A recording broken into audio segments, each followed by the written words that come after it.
मसीह में प्रिय भाई बहनों, आज की रात्रि के वचन मनन में आप सभी को प्रभु यीशु मसीह के नाम से पास्टर कन्हैया भारद्वाज का नमस्कार। इससे पहले कि हम वचन के मनन में जाएं, परमेश्वर की सहायता प्रार्थना के द्वारा मांगेंगे। अनुग्रहकारी दयालु पिता परमेश्वर, हम आज की इस रात्रि के लिए धन्यवाद देते हैं जिसमें आप हमें और आपके इन प्रिय भाई बहनों की सहायता किया कि हम पिता परमेश्वर आपके वचन पर मनन करने के लिए हम प्रभु इस वीडियो के माध्यम से आपके वचन को सुने। और जब पिता परमेश्वर ये सुंदर अवसर हमने अपने जीवन में पाया है, तो प्रभु जी आप हमें वचनों को पढ़ने में और समझने में, सीखने में सहायता करें, मदद करें।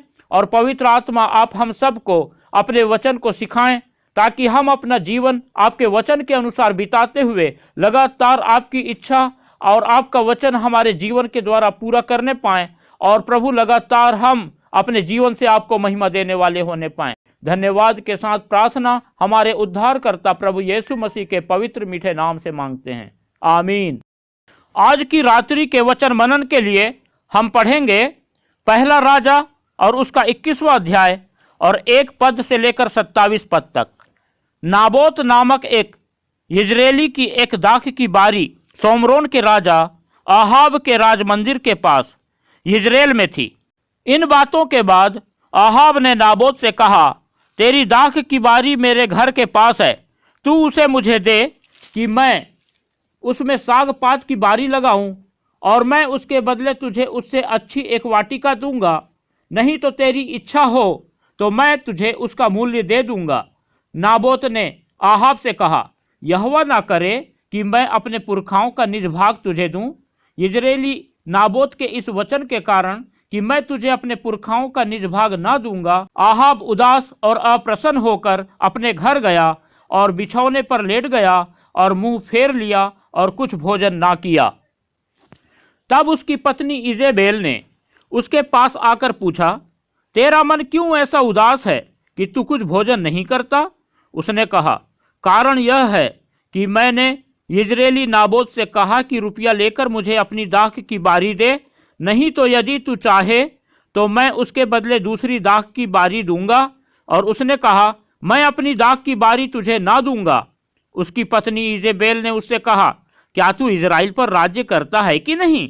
उठकर भोजन कर और तेरा मन आनंदित हो। इजरायली नाबोत की दाख की बारी मैं तुझे दिलवा दूंगी। तब उसने आहाब के नाम से चिट्ठी लिखकर उसकी अंगूठी की छाप लगाकर उन पुरनियों और रईसों के पास भेज दी जो उसी नगर में नाबोत के पड़ोस में रहते थे। उस चिट्ठी में उसने यूँ लिखा, उपवास का प्रचार करो और नाबोत को लोगों के सामने ऊंचे स्थान पर बैठाना। तब 2 नीच जनों को उसके सामने बैठाना जो साक्षी देकर उससे कहें, तूने परमेश्वर और राजा दोनों की निंदा की। तब तुम लोग उसे बाहर ले जाकर उस पर पथराव करना कि वह मर जाए। इजेबेल की चिट्ठी में की आज्ञा के अनुसार नगर में रहने वाले पुरनियों और रईसों ने उपवास का प्रचार किया और नाबोत को लोगों के सामने ऊंचे स्थान पर बैठाया। तब 2 नीच जन आकर उसके सन्मुख बैठ गए और उन नीच जनों ने लोगों के सामने नाबोत के विरुद्ध यह साक्षी दी, नाबोत ने परमेश्वर और राजा दोनों की निंदा की।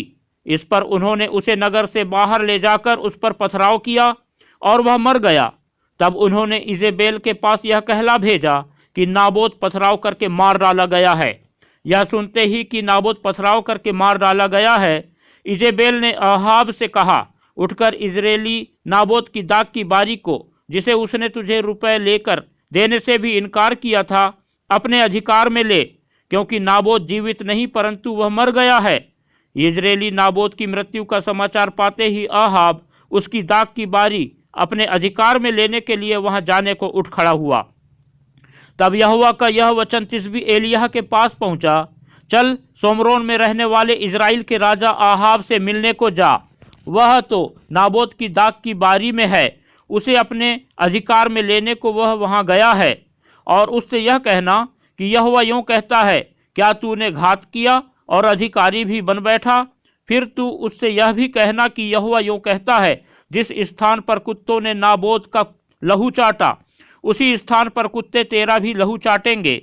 एलिय्याह को देखकर आहाब ने कहा, हे मेरे शत्रु, क्या तूने मेरा पता लगाया है? उसने कहा, हाँ लगाया तो है, और इसका कारण यह है कि जो यहोवा की दृष्टि में बुरा है उसे करने के लिए तूने अपने को बेच डाला है। मैं तुझ पर ऐसी विपत्ति डालूंगा कि तुझे पूरी रीति से मिटा डालूंगा, और आहाब के घर के एक एक लड़के को, और क्या बंधुए क्या स्वाधीन, इज़राइल में हर एक रहने वाले को भी नष्ट कर डालूंगा।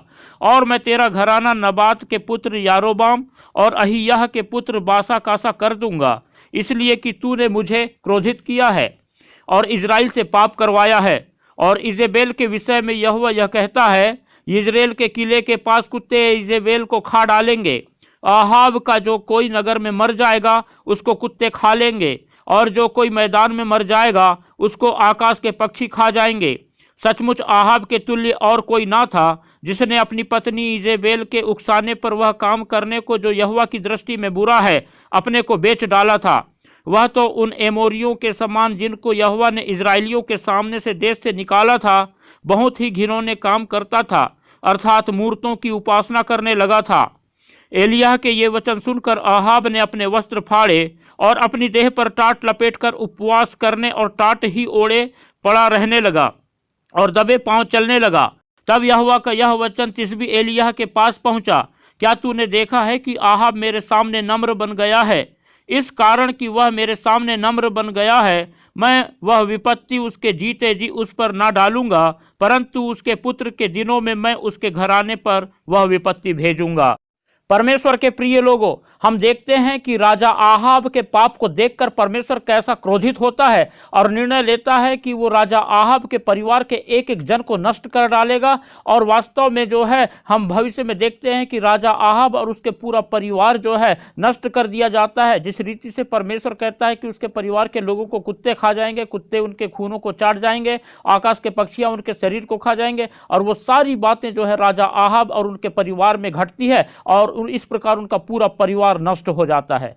परमेश्वर के प्रिय लोगों, हम परमेश्वर के इस वचन से इस बात को सीखते हैं कि जब हम जो है कोई भी पाप करते हैं, जो जानबूझ के करते हैं और परमेश्वर के विरोध में करते हैं, तो परमेश्वर का भारी दंड हमारे ऊपर आता है। इसीलिए हम लगातार परमेश्वर के प्रति, परमेश्वर के विरोध में किसी भी प्रकार का पाप और अपराध करने से बचें और लगातार परमेश्वर की इच्छा के अनुसार अपना जीवन बिताएं।